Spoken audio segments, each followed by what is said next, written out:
Hi, this is John Stewart, and this is how to make a spear stick to where you can use it for fishing, cooking, and other things.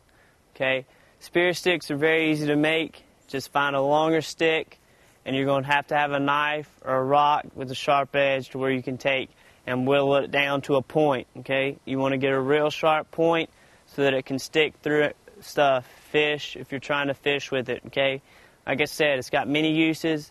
Most common is fishing. If you can find a slow-moving stream that you see fish in, carve you up a spear stick, walk out there, wade in the water, and then just wait for a fish to come by. You have to be real still and real patient.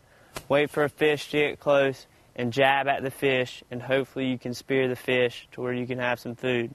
You can use this for cooking. You catch your fish, catch something else, clean it. You can take and lay it on this, skewer it to where you can put this over the fire to where you can roast it, spin it around where you can cook your food really well. So this is one of the purposes and uses for the spear stick, but mainly this is how to build a spear stick.